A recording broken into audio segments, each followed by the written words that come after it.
Good morning. Thank you, Bishop Kalu, for the inspiring message. I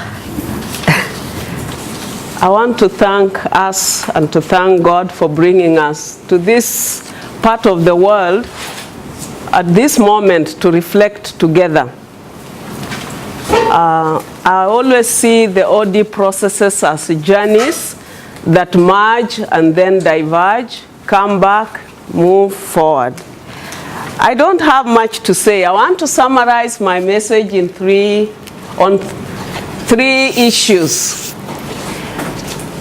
Because why change today is precisely because being church today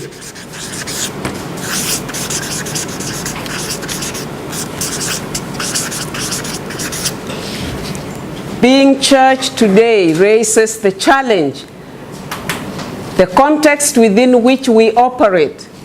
And so the very being of church today is in itself an issue. Our message today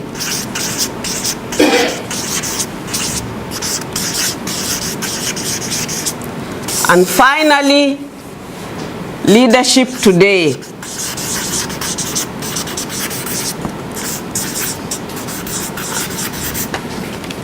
So I'll just share a few thoughts. I thought I will not flag the PowerPoint because this is really a conversation, and I want to share with you some of my own experiences, what I'm hearing, what I'm seeing.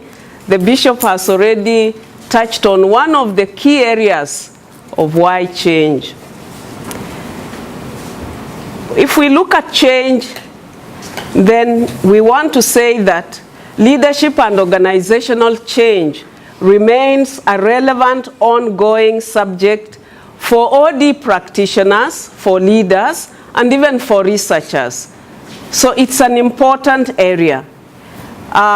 We also want to look at external and internal changes that are critical to our practice and our reflection.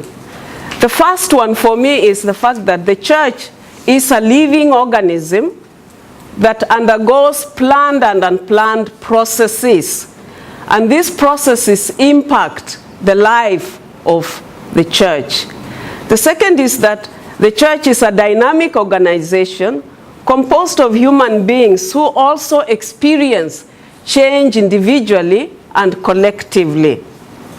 Thirdly is that the operating context of the church in Africa is changing rapidly. We look at the democratic processes, we look at constitutional processes, which I'll come back to. And four is that Africa and the African church is becoming the epicenter of Christian faith, and therefore the need to nurture, grow, and manage a growing church with all its challenges of growth. And five is changing relationships between the church in Africa and its mother churches, the mission agencies, the mother churches in the Northern Hemisphere, particularly around the ethical questions. So that whole issue of relationships between the church in Africa and in the North is why the need for change. Whether it will be change in our relationships, in the way we do business, it's nevertheless an issue. The other one is the profile of the church, which is very youthful, and the bishop has touched on the point of passing on the mantle to a young leader. Not only youthful, but with a female face. I've been using the word, the pillar of the church being women. But now I say the church has a woman's face. And I want to explain what I mean by that later. Because if you look at the emerging clergy, we are having female faces in that process. But there are also many processes of social change around the church that make it necessary for the change.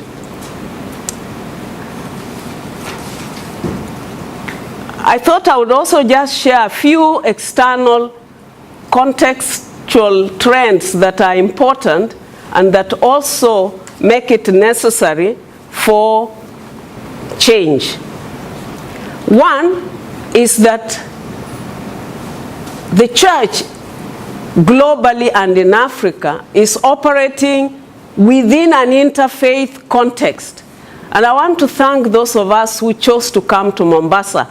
And we should listen to Bishop Kalu because he is in the team that works with other faith leaders in managing conflicts, in managing interfaith relationships.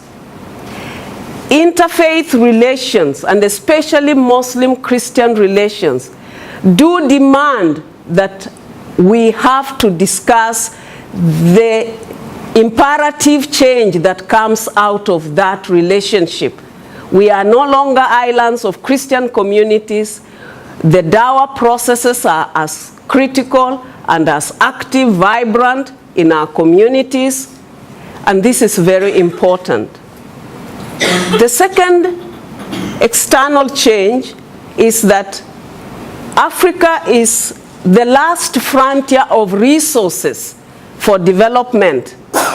And this also has its own dynamics like conflict.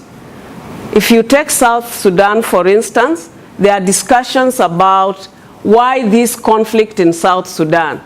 And let me just say even one wild thought, that one big power was keen because they want a corridor to remove the oil from Uganda direct to the coast. And so there are many dynamics. We may look at South Sudan just between the people, but there are global dynamics around resources. And this region happens to be the last frontier of resource for development.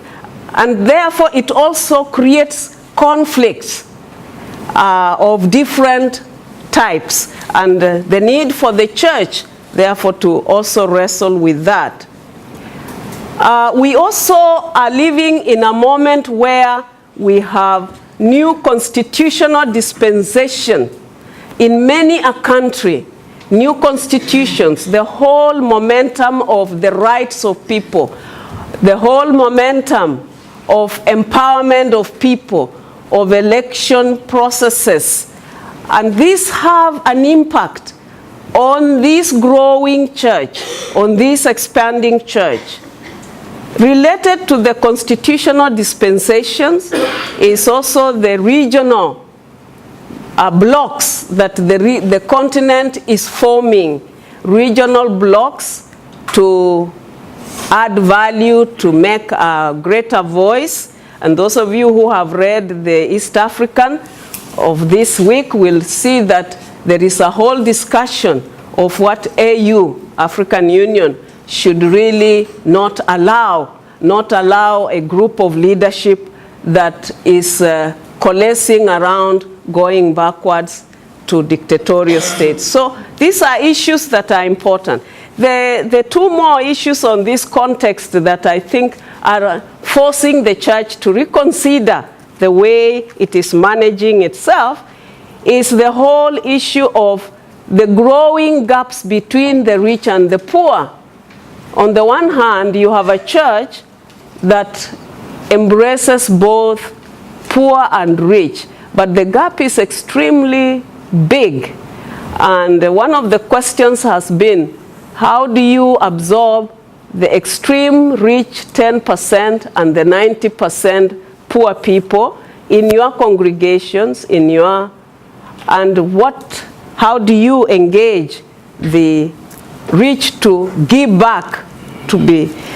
And of course, within this growing gap is the whole issue of climate, environment, climate change, the creation.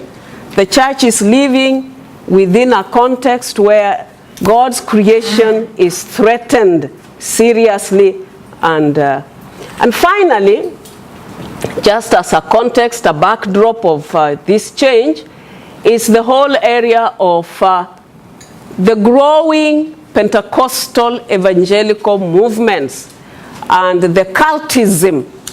And I'm raising this because there is shallowness of faith, of understanding of faith. There is actually limited depth even within historical churches. I was talking to Bishop yesterday and he was just confirming. There are many people who don't even know the church calendar.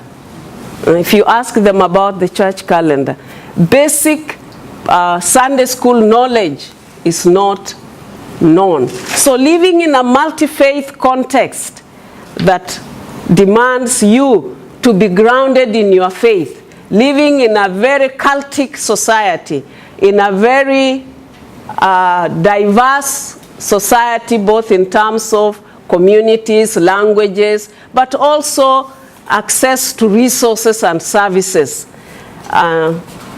is important. Now, the rationale for change in the church, other than the outside, I've just summarized the context, is what I've just said, the youthful and digitalized youth, the Y generation in the church. And I think it was someone who said yesterday that they went to the church and in a night vigil, and they did not understand the language of the young people. Was it you, Bishop? Yeah, it was my brother from Maranatha, I think. This is a growing community in the life of the church. And as we have a growing community, many churches have not empowered youth ministers, youth workers, youth materials reaching out to this youthful population. This is a group that comes to church and it has a limited time to spend, and we are doing business as usual. So what does it mean to have 60%, 70% in the near future of our congregations that are young, that speak a language that leadership doesn't really understand? I don't understand the language they speak. The second changing profile of the church is, for a very long time, the church was very rural, but it has become so urbanized. And urban life means anonymity. Urban life means limited social relations, limited connectivity, limited spaces of engagement that are really structured. And this is something that we have not wrestled with sufficiently. Those who started urban ministry in the 50s in my own church and in the council have not been supported to really look at the dynamics of urban life in Africa, its challenges, and the changes that the church requires to undertake. And so, with these urban churches, we see others coping, some not so well. And I think we are all practitioners here and we are all leaders, so we can discuss what this means. The structures, the appropriateness of structures, of church structures, is another area that is proving and requiring a lot of change in our churches. The structures that engage all the sectors of church. Over the period, we have seen exclusion, we have seen and experienced marginalization of one type or another. I don't want to go into the details. And coming from an Episcopal church, I always say, yes, we are supposed to be equal houses, but sometimes we are not equal houses. And so, coming from mother structures that have fused in a culture that has also had its history of marginalization, exclusion. How do our structures embrace? The liturgies, the worship, is another huge area that we have taken for granted. And within the church, just to indicate some of the changes, is the competing demands on time on members. We could in the past sit in the church for 2, 3, 4 hours. Today, people don't have that time. They don't have the time to sit there for 10 hours. The way we have run church meetings for hours, the management of church meetings, where we go on talking, and therefore excluded certain sectors of our communities. Young women were saying, we cannot commit ourselves to be committee members because they are held late, they are held for very long hours, and we have other issues. So that competing demands on time. Then the bishop has rightly touched on leadership succession and transition. Canon Kaiso and I were just recently with a group of church leaders, and this was perhaps the most critical issue of that whole 1 week.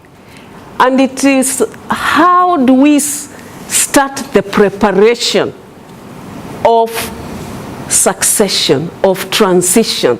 How do we plan? What are the policies? What are the rules around this succession? What are those things that need to be done? What is the timeline? And I really think Canon should share this with us, because as I shared this bit of the story with this leadership, it became so critical that there were leaders who didn't know what needs to be handed over to them as they take office. So the whole issue of leadership succession, transition, remains a challenge that requires the church to continue to seek for changes that can make it comfortable, easy, the way Moses and Joshua went, because many a time the politicking around transition, succession, actually creates conflict.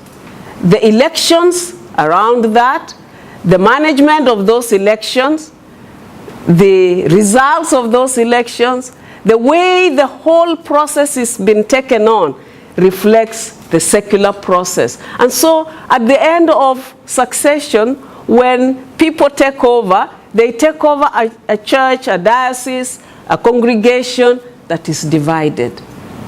Within this transition was also how we post our clergy around. What is it? And I'm a victim. I only had a clergy for 6 months and then they were taken away. So you leave your congregations mourning constantly because they are not part of the equation of consulting to say, this is the period a clergy person will stay with you. After this period, you can then move them. So it is haphazardly done. And many congregations are left mourning. And what has happened? We see movement of people from one corner to the other, moving from one parish, sometimes following the same clergyman or clergywoman.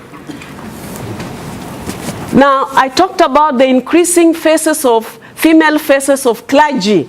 And I'm raising this as a major issue for the church in Africa, because the role and place of female clergy in the male-defined institutional arrangement is not yet sorted out. It's not yet sorted out. Their formation, the formation of clergy, female clergy, is also an issue. The placement of female clergy is also an issue. Those churches that have female clergy. There are those who don't even have female clergy. But there are people in those churches who feel they are called to serve and they are not given space. And then you have the whole relationship between male and female clergy. These are areas that are not discussed openly in the church. And I have bishops, one is emeritus and one is still in office, so they can share. I'm almost finished, don't worry. I said, I summarized my work on these three. What is the message of the church today in the context I've discussed, where we have conflicts, where we have leadership that is not accountable, where we have resources of the people being taken daily, stolen in fact from the people, where we have major gaps of the rich, between the rich and the poor. The message of the church, today's message, is it the same as yesterday? Is it a message of convenience? When it comes to issues of the day, are we just speaking, applying doctrine of convenience, or are we really speaking the word of God to the people of God at the time that God has given us? My last point, because I want us to have a discussion, is the use of our local resources, talents in the church.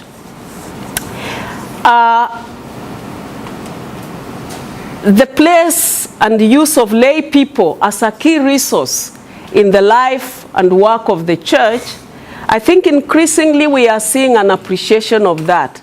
But still, I would say that is an area that calls our churches to rethink and to find new mechanisms. That's at the level of people, but then we also have increased demand for transparency and accountability of resources in the church. The increased accountability and transparency and integrity of resources, of leadership, is something that continues day in, day out in the life of the church. The experiences we have from the field show that where there is a mechanism for transparency, for accountability, the giving actually goes much better. Where there are plans in the local church, in the diocese, that are well articulated, owned by the people, those plans are bound to succeed. But when it is just managed by a small group of people, it becomes a challenge. Still on the use of local resources and talents in the church is the whole area of the management of these resources, the assets of the church. In the transition succession challenge, one of the critical issues that emerges is what are the assets of the church? What are the assets of the individual? Where is the separation? And is it known what belongs to the church, what is not the church's property? That separation. Secondly, how is the church managing its assets? As African countries grow economically, there are new policies, and Professor Ugara will help us to even reflect where taxation is becoming a challenge to the churches.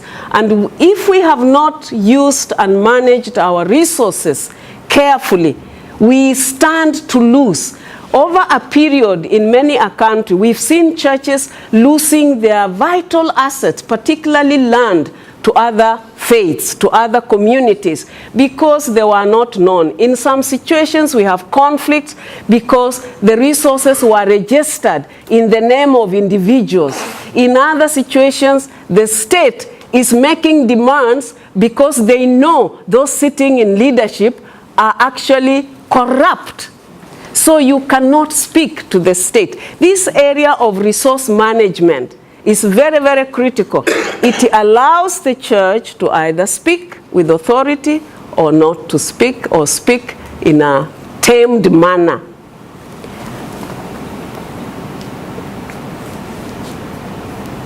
The other point I wanted to raise is the limited knowledge of faith, insufficient grounding by many Christians, the teaching of the word, the nurturing of the people of God in our church, in our continent, is a major issue. I have met many people, young old.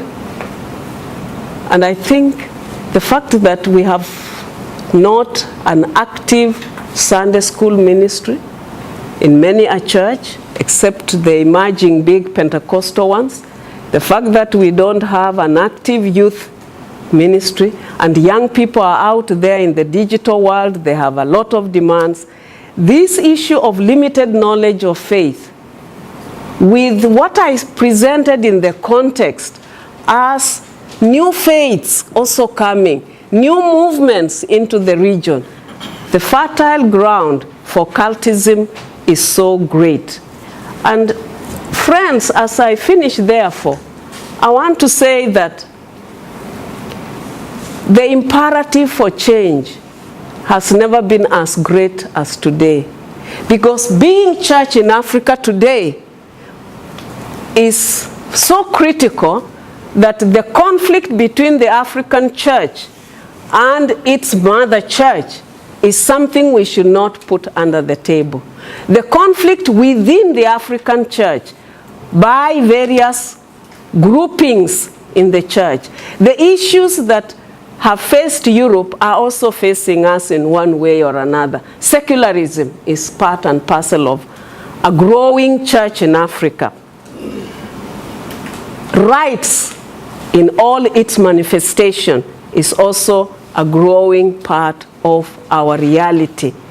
And so I am saying change is so important for our context, because the context within which we operate is changing. It is putting new demands. We don't have a lot of time to discuss. You could hear the constitutional changes in Ethiopia, in Sudan, in Uganda, in Kenya, and in many, many places. And they have a direct impact on our churches. So I stop here, and then we can share and see what you have to say. Thank you very much.